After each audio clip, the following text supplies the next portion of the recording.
I'm Cassie Aronson. I'm currently a student at Dominican University of California. I'm double majoring in business and graphic design. And this semester, I'm super thankful that I have the opportunity to do service learning at the Museum of the American Indian. And as part of my liberation theology class curriculum, I have the opportunity to learn about how to stop, look, and listen to stories of the marginalized communities in order to understand where my situation and my position stands. I'm able to apply those concepts here at the museum and in the real world. And I've learned so much about the Indigenous people by observing, asking questions, listening, and becoming an ally for them. And I really think the most important thing society can do is to educate themselves so that we are aware of how we can appropriately support the Indigenous people. And an easy start and a simple way to do that is by acknowledging what land you live on and what used to exist there before us. So I would just like to start with the land acknowledgement for Dominican University. Dominican University of California in San Rafael occupies the unceded ancestral land of the past, present, and future Coast Miwok people and the Coast Miwok Tribal Council of Marin. We wish to acknowledge and respect the Coast Miwok, this land's original stewards, and honor the stolen land named Awanawi. We acknowledge that Indigenous people had and continue to have a deep and sacred relationship with this land, and that the taking of land was violent and destructive.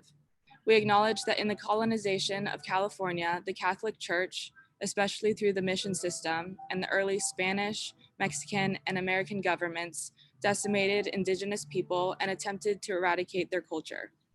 Dominican University of California commits to an ongoing partnership with the Coast Miwok people through listening and learning, and seeks to honor and develop harmonious connections with all Indigenous people and this land. Thank you. My name is Tori Canby, and I'm the executive director here at the Museum of the American Indian, located in Novato on Coast Miwok land, the land of the Coast Miwok Tribal Council and the Federated Indians of Great and Rancheria.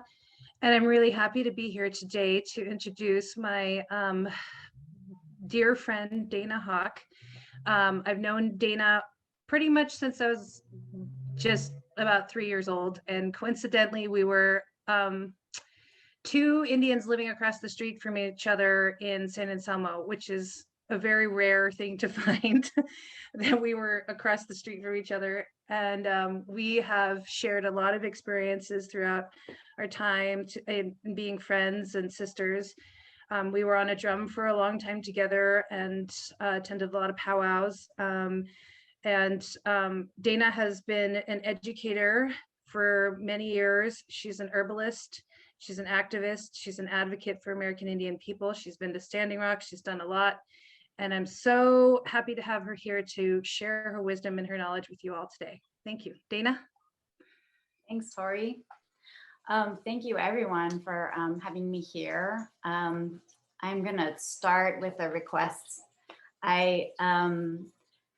I realize there's probably lots of reasons why the faces can't show your real live face, but if, including like problems with Wi-Fi and whatnot. And I just wanted to kindly, softly ask if it's a choice for you and you're able to, and you're comfortable enough, I'd love to see your real face in real time. It makes a difference to me. So thank you so much. So I am in my home in Petaluma, which is Pomo territory.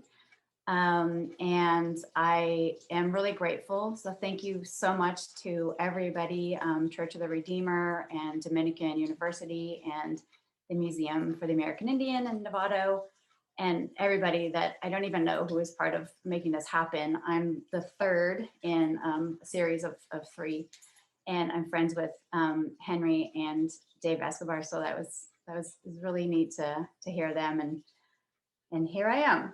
So I think these talks are really important, and I feel like unique and at a really important time. And I was thinking about Henry and Dave and myself and how we have a friendship and we have things that are very much in common, and we come from different tribal backgrounds and different personal experiences. And how important it is to, this format's very vulnerable. It's not like a conversation, and we're not even in the same room. At the same time, it's unique because I get to just tell my story and my perspective, and the truth as I know it up until this point, because sometimes it changes as we grow and evolve. And there's this, it made me think a lot about the paradox of when you're Indigenous and you don't want to be seen as pan-Indian. So you really want to be seen from your tribal culture. And at the same time, there's all this collaboration across all of the Americas that's being felt. I think more and more of how powerful we can be together and what we have that is the same, and how the things that are the same are so powerful that I can't even conceive of the power that we could all have together as we band together as people. And I love that Dave Escobar talked about the indigeneity of all of us too. So before I get too down the line, my tribal background, I am a member of the Choctaw Nation of Oklahoma, and my mother is from Talihina, Oklahoma, and we don't have reservations there. We have allotted land, and so she was born on her allotted land in Talihina in 1941, the youngest of 7. And my family was forced onto Indian Territory, which is now Oklahoma, from Mississippi. My great grandmother was a little girl and walked the Trail of Tears, and lost her little brother, who was 7. He died on the Trail of Tears. And so I wasn't taught anything about the Trail of Tears in school. I'm 51 years old. I don't know if it's taught nowadays or not. So I just heard family stories, and there were family stories I had to pull out of the family because it was a major traumatizing event. And I was a very curious child and was the one that wanted to know. And so it continues to be an amazing thing in my mind that like I said, I'm 51, and only just my great grandmother walked the Trail of Tears. And that's just not that long ago, right? And not that many generations ago. And I even so my mom was the youngest of 7, but the oldest, my aunt, who we would go back to Oklahoma and visit, who spoke the language and cooked traditional foods. If I got her talking, she could tell stories that she could remember the first time she saw white people, the white men. And she has this really funny story about, hiding with her siblings because these white men came over to talk to, I think my grandpa, and they had blonde mustaches. And after they left, all the kids went and got corn silk and put them up on their face and were pretending to be white men because they looked so funny and different, But that's amazing to me. That was my aunt that I talked to, back in the 70s, and she had that memory. And so it's just incredible. If we really think about how, I don't know, just all the changes that people have gone through in such a short period of time. And so that is a little snippet of my background. My mom's 5 sisters were all taken away to boarding school. And her and her brother were little when they had to move. My grandpa died and they had to move to California.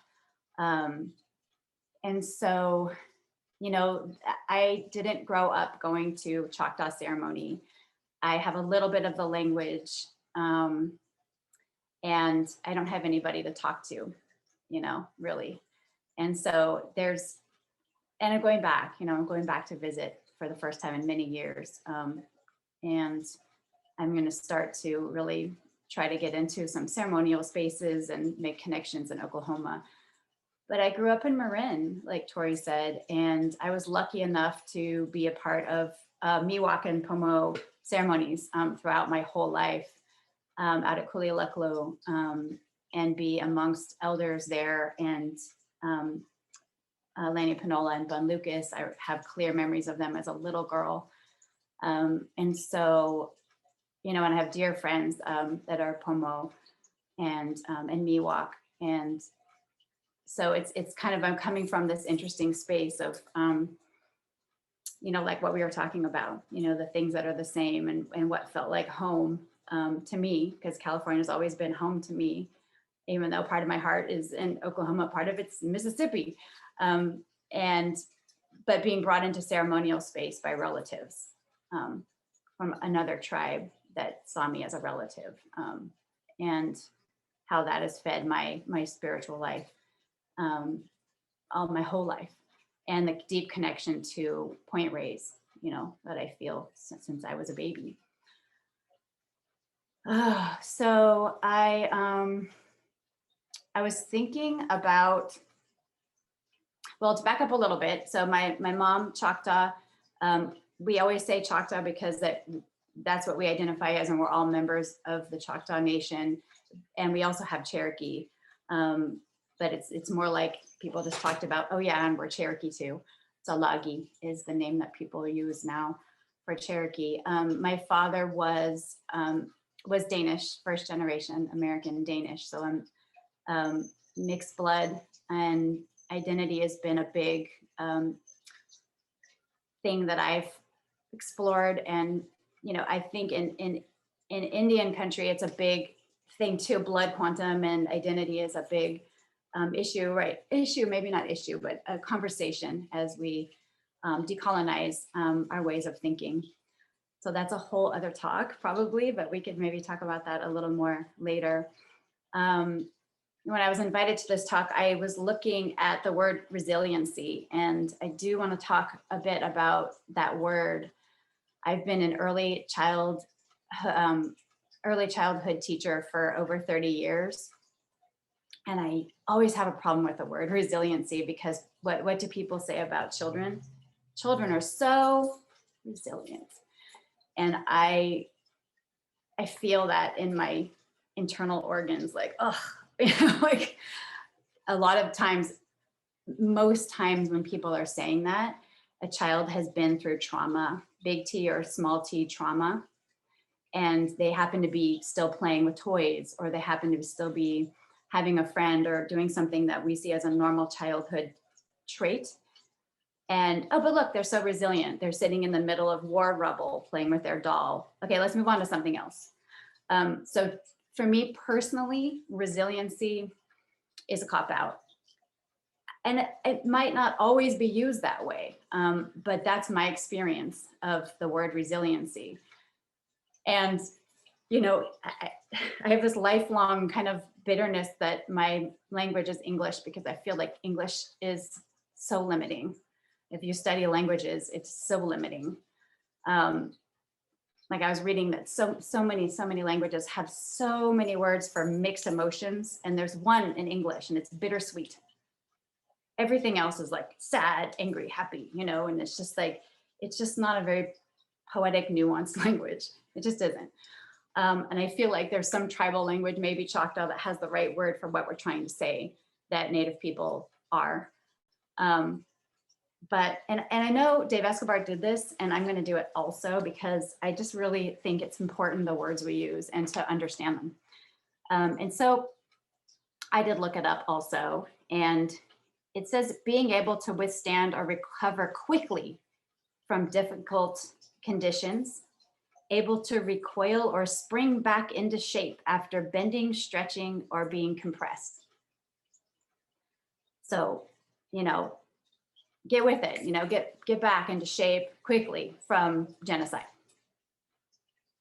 Get back into shape quickly and spring back from racism, repression, hatred, murder. I mean, it sounds heavy what I'm saying, but that is what the definition is. And I think Indigenous people are doing incredible things and always have been incredibly strong. And there's still so much tragedy, so much suicide and addiction and missing women and on and on and on and on, that I think it's a disservice to just use that word, or at least not to explore it more and hold it in a different way, because I think it lets people off the hook a lot of times from going further into it. And I think to really understand people is to really understand, you have to go into those painful places, uncomfortable, painful truths.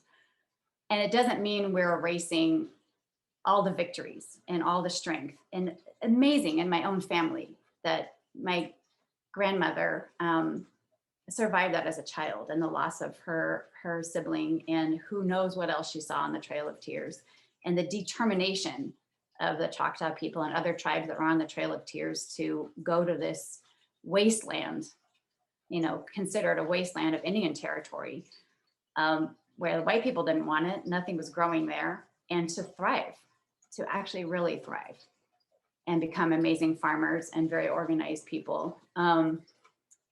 So, I've been sitting with this word for weeks now. Like, what do I do about this word that's so triggering for me? And I think just talking about it and exploring how that feels for us and unravel it. And I think just, like I said, we're with a very limited language, I feel like, because a lot of times there's a feeling and then there's just no word for it. And so it's so hard. But I think there is this wish and this hope that in our Western culture, that the thing that we have so romanticized and so many people love and want to hold in this special place and be a part of, everybody's fine, good. Everybody's good now, and we're not. And even the people that are doing really well on the outside, especially from a colonial point of view, what's missing, and what's still needing to be healed. And I was thinking about how in a Western way, when people talk about people being successful, it always means money. Are they successful? Oh yeah, they had bought their second house in Tahoe, or they have a thriving career. There's really nothing wrong with that, but why does that mean successful? And then I see some people where I'm so proud, Indian people have come out of poverty or off the res, and they've gotten educated and have thriving careers and are doing great. And that's, of course, what I want for everybody who wants that, or even doing incredible activism work. And then I wonder, are you, like Dave Escobar was talking about the connection to the land. Is there time? Are you able to get quiet and barefooted on the ground, And so it makes me wonder about the successful, thriving Native people, what's missing, and what's not being tended to. So it just makes me, I'm really grateful that this word was put out there, because it made me really think about all the levels of resiliency and the pressure to bounce back into shape. And I don't think you bounce back into the same shape that you were. And you certainly don't bounce into the shape of what your people were. And there's so much grief with that, and I don't think the grief has a place a lot of times. I think in ceremony, grief can have a tremendous amount of space. And I think with friends that understand, there can be grief, and there's a lot of laughter. Sometimes that's a really great place to off gas some of the grief. But the grief, you can feel it, and if you do spend time, if you're lucky enough to have the time to spend on the land, you can also feel it in the land still, loudly everywhere. People talk about sacred sites, and it's like every place is a sacred site to me, because when you get quiet, you can feel the grief in the land. So in the thesaurus, other words are strong, tough, hardy, flexible, pliable, pliant, and elastic. And those aren't all really great either, but I do like strong. So I think when I talk about my own family, I'll try to say strong. And, I think it's really important to, it's complicated what I'm saying, I think, because it's not simple, because I think it is really important to hold ourselves and each other up, and to say, look at this win right here. And look how we did this. And look how we moved through this. And look how I'm being asked to speak to these people, small wins, big wins, things moving. I mean, land acknowledgement becoming more and more common. And even working through the messiness of that, even the hard work of what that is so big from where we've been. And so I don't mean to just be like negative, because I think there's so much happening and so much moving in this 7th generation time, and so much to be proud of. And, and it's really interesting to see. I was thinking too about like how every generation has their path. And I've been thinking about this a lot, because sometimes growing up, I wished my Choctaw mom was doing more, and it was the civil rights time, and it was the occupation of Alcatraz time. And she tried to go to the island, and they said she could come, and that and they looked at my dad, my white dad, and was like, but he can't go, and she said, well, I'm gonna go home with my husband then, and like, as a younger person, being so disappointed that she wasn't, like, oh, I just missed it, I was born after that. And realizing that every generation has their path, and they lay it out for us, and then figuring out what our path, how we take up after that. And like my great grandmother, big part of her job was surviving the Trail of Tears, and then with her family settling into Indian territory and continuing to survive and grow food. And just, here's a picture of her. I'm not very technological, so it's an actual picture in a frame. So that's Lizzie Billy. Can you see? Yeah, okay. And I guess she was very strong, did not trust cameras, so that's why she's not smiling, but a sweetheart. So, her job was to raise a family and just survive, hopefully thrive. And then, my mom growing up, like I said, her siblings were, taken away to boarding schools, and, hanging on to the language was a job, because they weren't allowed to speak their native language. And I think that my grandparents, really just wanted their kids to survive also in that generation, to live and survive and acclimate as much as they could. Because that you were gonna live probably if you could acclimate in certain ways and keep things secret about yourself. And later with my mom, was a teenager in the 50s, and pictures of her, she's really trying hard to look white, I mean, it was going to be safer and better life for her.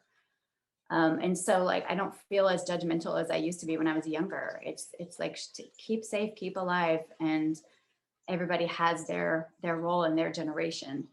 And it varies person to person because of a lot of different things, but being able to recognize what our job is in this lifetime and what we're following, and I think personally for me, one of the things that brings me strength and keeps me going is thinking about that. When I pray to my ancestors. I look at my great grandmother's face, and I never met her, but I'm sure she prayed for me, having never met me, and that our family would go on and do the work that they needed to do, that we needed to do. And so I think that is one of the threads that goes throughout the nations, is this feeling of ancestors and descendants, and that line throughout the family, and how we're responsible for each other. And, when we take care of the land and all our relations on the land, that affects the earth, which affects our descendants, and recognizing everything our ancestors did to have a place for us to land here and be here and live and hopefully thrive. And so I think that that's one thing that definitely keeps me strong.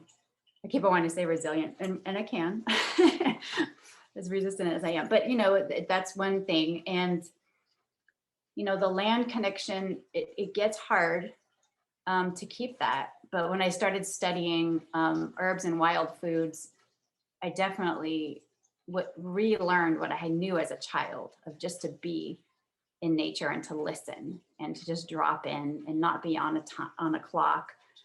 And that, making time and space for that is really feeling into purpose and connection beyond this other world that we I was going to say that we have to be in, but I guess that we don't have to, but most of us are, all of us here are in. And then everything becomes more simple and makes sense. And the prayer of all my relations, that a lot of people end their prayers with all my relations, is really an acknowledgement of the interconnectedness to everything. And it can sound really romanticized or simplified, but if you spend enough time being quiet on the land and making relationships with plants, which was my way, it's pretty profound. And that makes me a lot stronger personally. And I think that there's so much going on in Indian country. There's so much shifting, and the Western modern world is responding. Name changes and land acknowledgement, and people really getting the real story. I mean, I sometimes forget that sometimes people don't know things that I assume they know because they should. So people asking and being curious, like the young woman that started the land acknowledgement at the beginning, just like stepping into that of being curious and open. It's really encouraging, I think, to the rest of us to see that people want to know and they want real changes. And it's even beyond being an ally. I think it's stronger than being an ally. I recently heard an activist talk about wanting accomplices, not allies. I thought that was great. Because, you could be an ally and just sit in the chair over there. And it's like, okay, hi, but doing the work and getting into the uncomfortable conversations. And I really hold up Jim Ward for being somebody that I feel like is beyond ally, because he's just Jim. You step into places that are uncomfortable, and it's so much appreciated because you keep showing up, and it's so great. So these are the things, some of the things that help to stay strong and stay on the path, because there's a lot against it, and there's a lot of easier ways, and there's a lot of less painful ways. Indigenous people and accomplices alike are choosing over and over again to step into uncomfortable and painful and maybe ego bruising sometimes places. And it takes some fierce love and courage, which means with heart, that word. And to keep showing up with heart, with courage. And that can be that, I think, that really is being sometimes afraid and still doing it. It's not being fearless. So these are all things that help along the path, and I think have helped my ancestors, all these things. And it's a dynamic process, and it's ever evolving. And I think it's evolving really fast right now. And so it's really good to be with people and talk and listen and lean on each other, and even talk about the mess ups and the messiness and the imperfection of it all, because it's kind of a lot, and it's a lot to talk about. It's a lot to get involved in. And I believe these pathways can actually lead to the healing of the whole planet. So it's not small stuff. And I think one of the biggest things right now in conversations in my world is just decolonization and Indian people. It's hard because we're fed a colonized mind about everything every day. Everything that we do is from colonization. And so even our relationships and our food systems and parenting and teaching and everything we do is from a colonized mind. And so checking in like constantly with self and like, am I doing this just because I was taught this way? Or am I doing this because it's the, the accepted way from the community? Is this healthy for me? How do my ancestors do it? Is this connected to the earth? Am I doing good for the earth? I mean, it's just like this really big thing. And there's big shifts I've seen in Indian country too, like with powwows, for example, powwows that came up out of, those, I like it when people say traditional powwows, because I'm like, traditional from when? The 50s? Like it happened because the government was like, you're not allowed to have any ceremonies, but we'll give you a gymnasium on the weekends to all together dance or something, And there's a lot of good that has come from powwows, and it's great to see people. I'm not dissing powwows, but where I was going with that was a whole other thing. But so one of the things that has been alive and well in Indian country is homophobia. And it didn't exist before colonization. It just didn't. And I feel pretty safe saying that for all the tribes. And it makes sense that it would develop over time, because if you've been harmed, your children have been harmed or killed or ridiculed or further marginalized, or, or marginalized for being different because of being brown and whatnot, then you don't want to add another layer that's going to harm your children or yourself. Another way of being marginalized. So whether that's conscious or not, I think that's where homophobia got to be such a thing in Indian country. And now we have Bates powwow. So that's where I was going with the powwow thing. So we have a queer powwow in San Francisco, of course. And, just like that, and I think that's growing. I think there's another one somewhere. I can't remember where. So, just to be able to, and going to those powwows and seeing the dancers dance and cry because they finally can dance in the regalia that they want to dance in.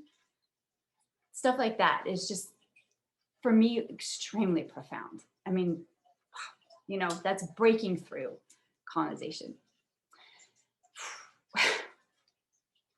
And, there's a lot of other examples like that. And so it's happening, things are happening. It's just, and when you see things happen like that, it encourages you to be brave and to stay connected and keep doing the work. So I'm just realizing it was interesting being like the third in a row after two men, and I'm like, well, I'm going to bring my my womanliness, and this vulnerability that men can have too. But I'm like, oh, crying. That's the best I can bring is just my truth and my vulnerability, and my truth as I know it in this moment, and hopefully I keep evolving and learning and keep being brave and keep having people like all of you who show up also and keep moving it forward in this dynamic process, because it's a lot. And and examining things together and keep doing a reset, being able to do a reset of this thing as we learn this or that thing in the community. So is it too soon for questions? I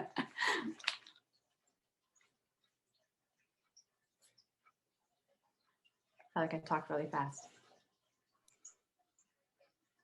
If people have questions, do the raise hand sign. So we can ask them.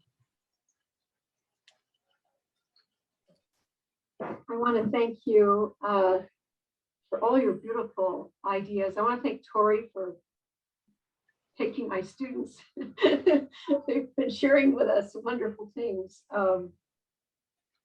I think what I got from your talk were all the beautiful phrases, descriptive phrases you're using that are very thought. Even your name itself is so evocative. It's just so, it's just amazing. And I just, one that really struck me this time, and when we ask our students to think about the past and history, seventh generation time.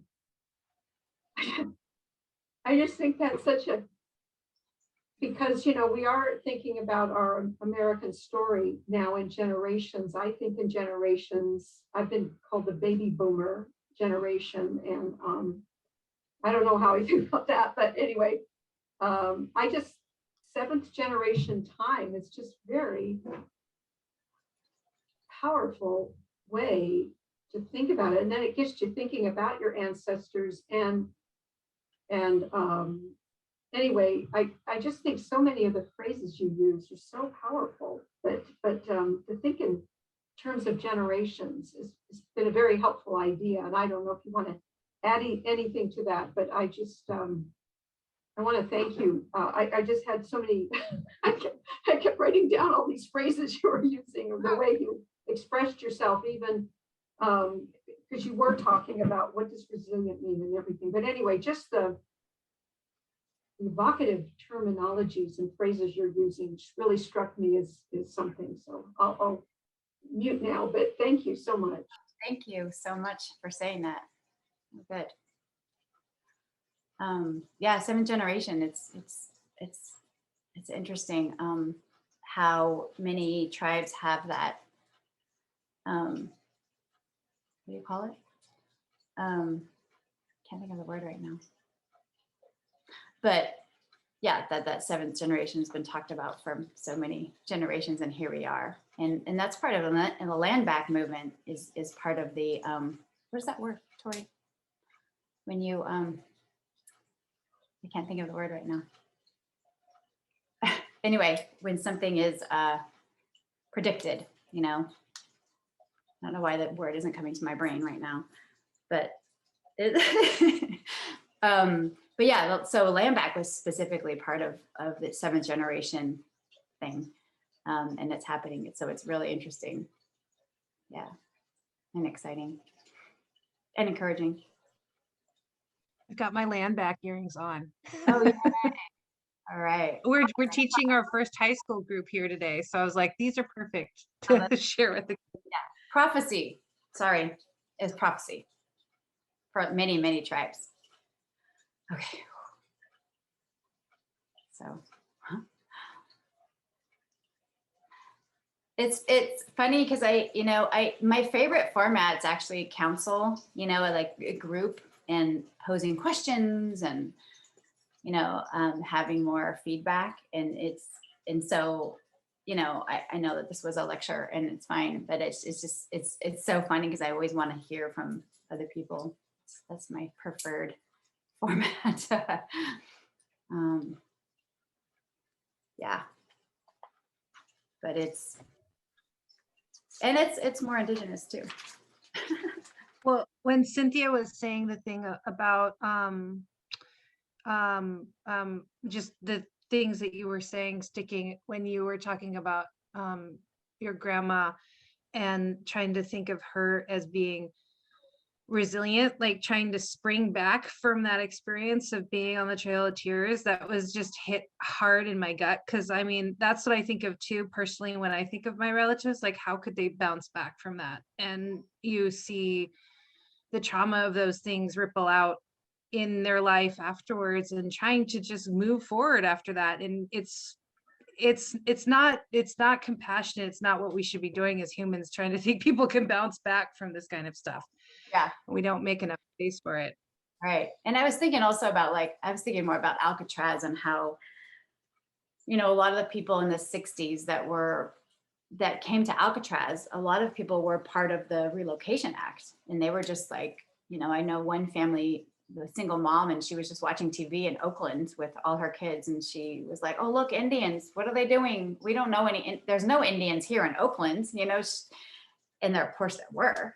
And they all found each other on Alcatraz, and people came off the res and out of cities and all these places feeling somewhat lost and disconnected, and came to Alcatraz for the occupation. And the Alcatraz is still considered a failure. And I'm like, how could Alcatraz be considered a failure? Like that generation that was that mostly raised in schools, you know, kidnapped in my mind and forced into these schools for their childhood, and then Relocation Act, and gone through all these things, and then found each other, and then left Alcatraz, the failure of Alcatraz, and did all the, you know, American Indian movement. And a lot of people went back to their tribes and became tribal council men and women, and all these other things sprung out of that. And then plus they had children, you know, and the next generation, there you go. Like, here's what we did. And we had come from this, and we're had to like find each other and ourselves in this time of the civil rights era, where that was happening to a lot of people on different levels, right? And so I always think about that phrase when I hear people say Alcatraz was a failure. I'm like, oh, Alcatraz was, you know, would have been great if it had stayed, you know, what the vision, but of what they wanted it to be, but it became all these other things that just rippled out and out and out and out. And that's incredible from that generation. You hear the stories of all those people and what they had grown up with and what had been taken away. And as young people went out and created that. And so that's just like, it's really strengthening and encouraging and inspiring. I think it all probably also inspired Standing Rock Yeah. in Yeah. some way, you know, moved into a whole other vibe. And that some people might consider that a failure in some ways too, but that it wasn't. It actually, like, because when it ended, it wasn't, the goal wasn't there, but eventually it all evolved into that. Yeah. And then it also reignited a whole conversation. Yeah, it did. And I remember talking to young people in Standing Rock, and a lot of them, because there was like this hill that you could go plug your phone in where there was signal, and the young people would be up there waiting for their phones to charge, and young Native people, and a lot of them were off the res, and they're like, I just didn't have anything to do on the reservation. And I saw this and I went, wow, I want to be a part of that. And so then they got to be a part of something that was powerful, and make their connections to other Native people, and see the strength in all ages of Native people in that movement. And so it's just, you know, things ripple out, and pave the way for other things and other people to step in. So I think we can't, you know, all those things just have so much power, more than we can see. Yeah, I don't know. It's just a lot to think about, and to remember, just to keep remembering all the victories, and even if they're kind of hidden at first. Important. Jim? Dana, it's always wonderful to hang with you, even on a screen. The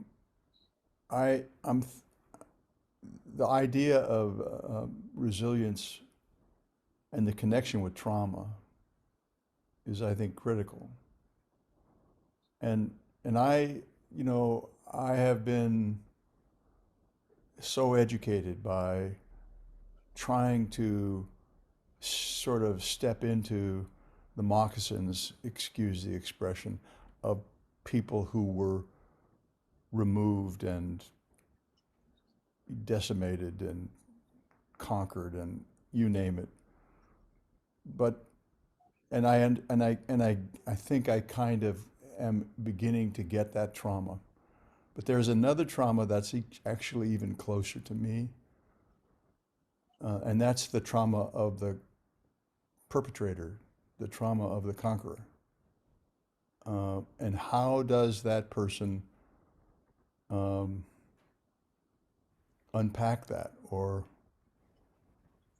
where does one go to tell the truth about oneself and one's ancestors, who, you know, destroyed the land and destroyed the people and destroyed the culture. And I find that very difficult to get any traction or purchase. You know, how do I hang on to that? Mhm. Yeah, it's always good to see you too. It's interesting because in the social activism world, there's definitely a lot of conversations from people of color around, it's not my job to educate you, white people, you know. I don't need to, I don't have the bandwidth. I'm not getting paid enough at all, if at all. Like, why am I brought into the story of your work? And I totally get that. For me personally, and maybe because I'm mixed blood, I don't know why, or I'm just me, I don't know why, but I think it is, sometimes it's part of the work of some people that are mixed blood to be a bridge. And I understood that about myself when I was in roundhouse ceremony one time, and there were white people invited into the ceremony, and it was this moment, you know, in my life that I'll never forget, because I got a big piece of my identity in that moment. And it was a friend of mine, Native friend of mine, and a white person, and they were trying to have this conversation. And the white person was being very serious, and the Native man was making jokes, and she wasn't getting it. And then he wasn't understanding why she was being so, I mean, and I was literally like being the interpreter, like, oh no, he's, you know, and I was explaining, and I thought, this is hilarious, because they really didn't understand. She didn't understand that he was making a joke at all, like total Indian style jokes, like irreverence within the reverent brown house. And it was just this hilarious. And I thought, oh, I walk in these two worlds. I am a bridge. And I can't say that for everybody who's mixed race, but for me personally, I don't mind doing some of that work with white people, you know. Half my family is white, you know. I don't think anybody should just assume that people of color are going to do the extra labor to hold somebody's hand and, like, you know, help them with their trauma. I think that's actually really not a good presumption at all. But for me personally, I think that's some of my work in the world. And I think it's, you know, needed. And I think most of the work's on you, but so I can, like, again, I can only speak from my own personal heart, but you know, I think it's good to say that out loud. And I think I just come from this place of understanding these two different ways of seeing. And I, you know, my white dad was very, you know, had some of the same feelings too, and struggled with some of the same things. So I was raised with that from him. Thank you. Yeah.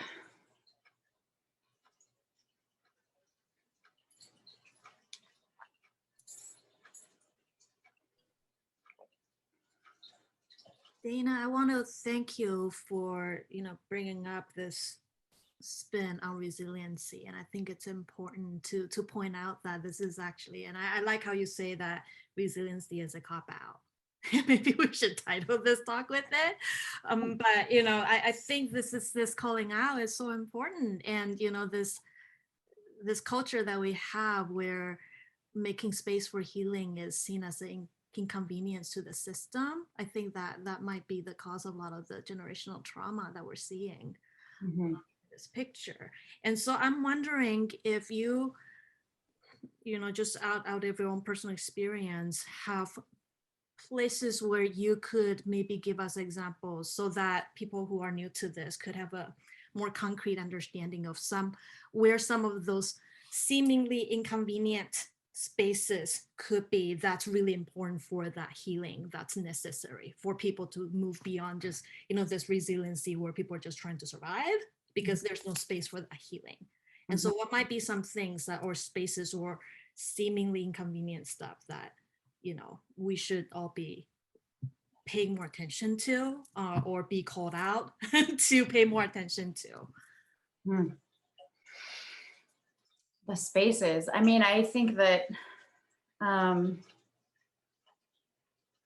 I mean, I think deep listening isn't a skill that's taught in this culture, and learning how to be in that way of deep listening, not waiting for, I mean, really hearing somebody's words and sitting with it for a while before having an answer or before having your turn or your perspective, it's just like, I think that could be something that I would love to explore more of, how to teach that, how to listen. And it's not, it's not the American way, it's your opinion and waiting for your turn to give your opinion. And, I think that would allow that kind of skill and that kind of space for people to go deeper. I don't know. It's hard though. Like, I don't know where that would, I think that's just a gradual over time thing that could be built. Because it also, it's asking for vulnerability again, and that can be hard, really hard. And a lot of people aren't ready to, why would they, trust and want to be vulnerable. But, like the conversations like this, where Native people are being listened to and heard and then just not being defensive and just being like, okay,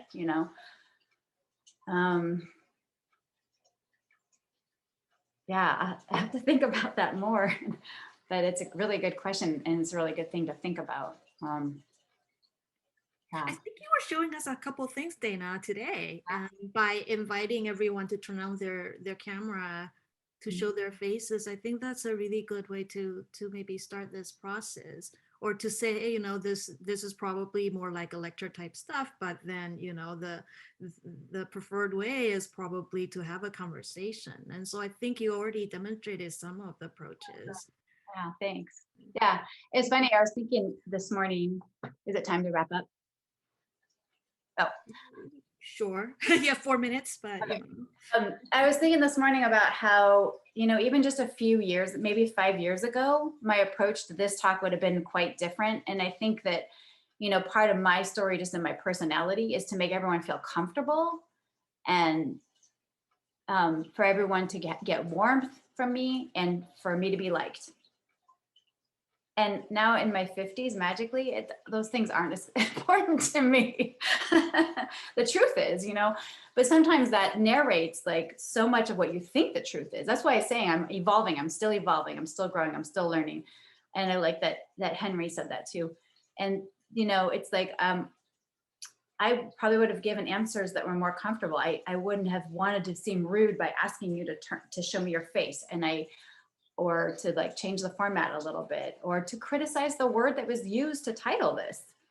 But it's like, what's more important, for us to be a little uncomfortable and challenged, or for me to maybe not be liked, God forbid, or, or to like grow and move it along and question it and explore it.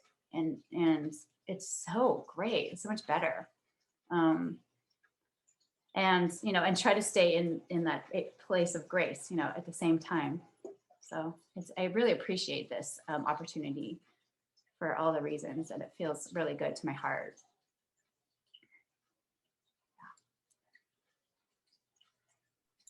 I thought that was one of the beautiful things of your presentation, was that you really looked at the word resiliency and what the implications and meanings of that is.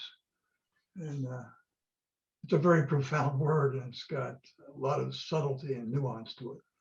And I think a lot of times we use words without really understanding what their meanings are. So I thought that was beautiful. Thank you for that. Yeah, thank you. Yeah, I love words. I think it's really important. Yeah, I think words are powerful and can be dangerous and can be helpful. Well, thank you for that.